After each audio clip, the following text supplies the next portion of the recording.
नमस्कार दोस्तों, स्वागत है आपका हमारे चैनल शिव शक्ति में। आज हम जिस विषय पर वीडियो बनाने जा रहे हैं वो विषय बहुत ही महत्वपूर्ण है। मन को कैसे कंट्रोल करें।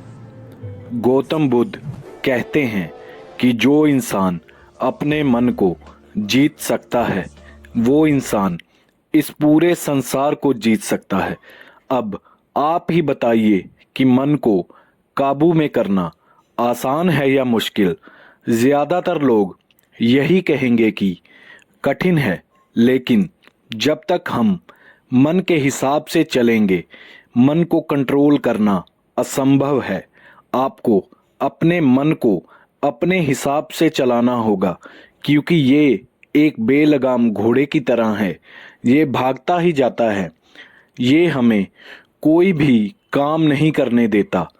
तो आज इस वीडियो के माध्यम से आप अपने मन को अपने वश में कर सकेंगे, ऐसी हम कामना करते हैं। इस वीडियो को बहुत ध्यान से देखना। कहानी मन के योद्धा की यात्रा। बहुत समय पहले एक दूर गांव में आयुष नाम का एक युवा लड़का रहता था। आयुष को अपने मन पर नियंत्रण करने में कठिनाई होती थी। वह अक्सर छोटी छोटी बातों पर क्रोधित हो जाता, निराशा में डूब जाता और उसे खुद पर नियंत्रण रखने में मुश्किल होती थी। गांव के लोग उसे बेचैन लड़का कहकर पुकारने लगे, क्योंकि उसका मन हमेशा अस्थिर और विचलित रहता था। आयुष को अपनी इस समस्या का एहसास था और वह इससे बाहर निकलने के लिए कुछ करना चाहता था। एक दिन उसने सुना कि गांव से कुछ दूरी पर एक प्रसिद्ध साधु महात्मा वसुदेव रहते थे।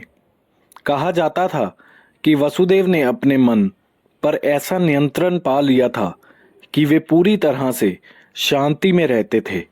आयुष ने तय किया कि वह महात्मा वसुदेव से मिलकर अपने मन को नियंत्रित करने की कला सीखेगा। वह एक सुबह जल्दी उठकर पहाड़ियों की ओर चल पड़ा, जहां महात्मा का आश्रम था। पहाड़ी रास्ते कठिन और खतरनाक थे, लेकिन आयुष ने ठान लिया था कि वह रुकने वाला नहीं है। कई घंटे की यात्रा के बाद वह आश्रम पहुंचा और महात्मा वसुदेव के दर्शन किए। महात्मा वसुदेव ने आयुष को शांत भाव से देखा और पूछा, बेटा, तुम यहाँ क्यों आए हो? आयुष ने अपनी समस्या बताई। मुझे अपने मन पर नियंत्रण नहीं है। मैं छोटी छोटी बातों पर परेशान हो जाता हूँ और यह मुझे कमज़ोर महसूस कराता है। मैं मन की शांति चाहता हूँ। कृपया मुझे सिखाएं कि मैं अपने मन को कैसे नियंत्रित कर सकता हूँ। महात्मा वसुदेव मुस्कुराए और बोले, मन को नियंत्रित करना आसान नहीं है, लेकिन यह असंभव भी नहीं है। इसके लिए अनुशासन, धैर्य और समझ की आवश्यकता होती है। मगर तुम तैयार हो तो मैं तुम्हें यह सिखाने के लिए तैयार हूँ। आयुष ने उत्साह से कहा, मैं हर तरह की परीक्षा के लिए तैयार हूँ गुरुजी, बस मुझे रास्ता दिखाइए। पहला सबक, ध्यान और शांति। महात्मा वसुदेव ने सबसे पहले आयुष को ध्यान की शिक्षा दी। उन्होंने कहा, तुम्हारे मन में जो बेचैनी है वह तुम्हारी विचारधारा से आती है। जितना अधिक तुम अपने विचारों पर ध्यान दोगे, उतना ही वह तुम्हें परेशान करेंगे। सबसे पहले तुम्हें अपने विचारों को शांति से देखना होगा और उन्हें आने जाने देना होगा, जैसे बादल आकाश में आते जाते हैं।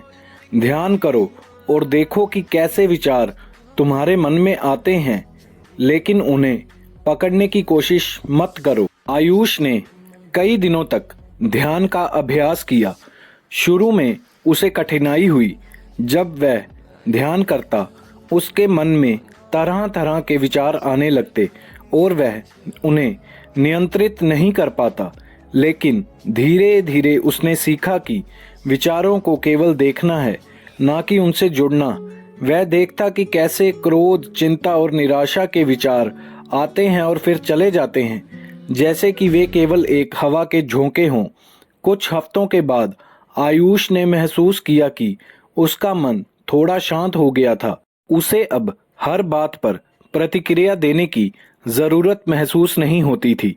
वह अपनी भावनाओं को बेहतर तरीके से समझने लगा था। दूसरा सबक, धैर्य और अनुशासन। ध्यान की कला सीखने के बाद महात्मा वसुदेव ने उसे अगले सबक की ओर बढ़ाया।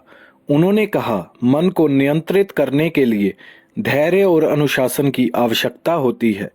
मन हमेशा तत्काल परिणाम चाहता है, लेकिन जीवन में सच्ची शांति धैर्य से ही मिलती है। जब तुम कठिनाइयों का सामना करते हो तो धैर्य रखो और अपने मन को शांत रहने दो। आयुष को यह समझने में समय लगा। वह अक्सर छोटे मोटे कामों में व्यस्त हो जाता था। अगर कुछ उसके अनुसार नहीं होता तो वह परेशान हो जाता, लेकिन महात्मा वसुदेव के मार्गदर्शन में उसने सीखना शुरू किया कि कैसे हर परिस्थिति में धैर्य बनाए रखना है। एक दिन जब आयुष अपने ध्यान में अभ्यास में व्यस्त था, तो एक बच्चा आश्रम में आया और जोर जोर से रोने लगा। वह बच्चा अपना रास्ता खो चुका था और उसे अपने घर का रास्ता नहीं पता था। आयुष का ध्यान भंग हो गया और पहले तो उसे गुस्सा आया, लेकिन फिर उसने अपनी सांसों को गहरा किया और अपने मन को शांत किया। उसने बच्चे को सांत्वना दी और धैर्यपूर्वक उसकी मदद की। उस दिन उसने सीखा कि मन का नियंत्रण केवल ध्यान में ही नहीं, बल्कि जीवन की हर परिस्थिति में धैर्य से काम लेने में भी है। तीसरा सबक, सही सोच और निर्णय। धैर्य और अनुशासन के बाद महात्मा वसुदेव ने आयुष को एक और महत्वपूर्ण पाठ सिखाया। उन्होंने कहा, तुम्हारा मन वह है जो तुम्हें निर्णय लेने के लिए प्रेरित करता है। अगर तुम्हारे निर्णय गलत होते हैं तो तुम्हारा मन और अधिक अशांत हो जाएगा। यही सोच और समझदारी से निर्णय लेने से ही तुम अपने मन को शांत कर सकते हो। महात्मा वसुदेव ने उसे यह सिखाया कि हर निर्णय लेने से पहले अपने मन को शांत करो और सोचो कि क्या यह निर्णय सही है। आयुष ने इस पाठ को अपने जीवन में लागू करना शुरू किया। जब भी उसे कोई कठिन निर्णय लेने होता, वह पहले ध्यान करता और अपने मन को शांत करता, फिर यह सोच समझकर निर्णय लेता। इसने उसकी जिंदगी में बहुत अंतर पैदा किया। वह अब जल्दबाजी में निर्णय नहीं लेता था और इसी कारण से उसकी समस्याएं कम होने लगी। अंतिम सबक, निरंतर अभ्यास और आत्मनिरीक्षण। महात्मा वसुदेव ने आखिर में आयुष को सिखाया कि मन को नियंत्रित करने की कला कभी समाप्त नहीं होती। यह एक निरंतर चलने वाली यात्रा है। उन्होंने कहा, हर दिन तुम्हें अपने मन के साथ काम करना होगा। यह एक जीवन भर की यात्रा है और हर दिन तुम्हें थोड़ा बेहतर बनने का प्रयास करना होगा। आयुष ने इस सबक को गहराई से समझा और उसने अपना ध्यान, अनुशासन और स्वीकृति के अभ्यास को अपनी दिनचर्या का हिस्सा बना लिया। धीरे धीरे गांव के लोग भी उसमें बदलाव देखने लगे। अब वह वही बेचैन लड़का नहीं था। उसकी आंखों में शांति और समझ की झलक थी। लोग अब उसे मन का योद्धा कहकर पुकारने लगे, क्योंकि उसने अपने मन की लड़ाई जीत ली थी। यह कहानी हमें ये सिखाती है कि मन को नियंत्रित करने की यात्रा आसान नहीं होती, लेकिन यह संभव है। धैर्य, अनुशासन, सही सोच, कृतज्ञता और निरंतर अभ्यास के माध्यम से हम अपने मन को शांत कर सकते हैं और अपने जीवन में शांति और संतुलन प्राप्त कर सकते हैं। आयुष की यात्रा हमें प्रेरित करती है कि हम भी अपने जीवन में इन सिद्धांतों को लागू करें। तो आज इस वीडियो से हमने अपने मन को कंट्रोल कैसे करें ये सीखा। उम्मीद करते हैं इस वीडियो का आपके जीवन में अच्छा रिजल्ट हो और आप जीवन में हमेशा आगे ही बढ़ते जाएं और अपने मन को कंट्रोल कर सकें। वीडियो अच्छी लगी हो तो कमेंट्स में राधे राधे ज़रूर लिखें। राधे राधे।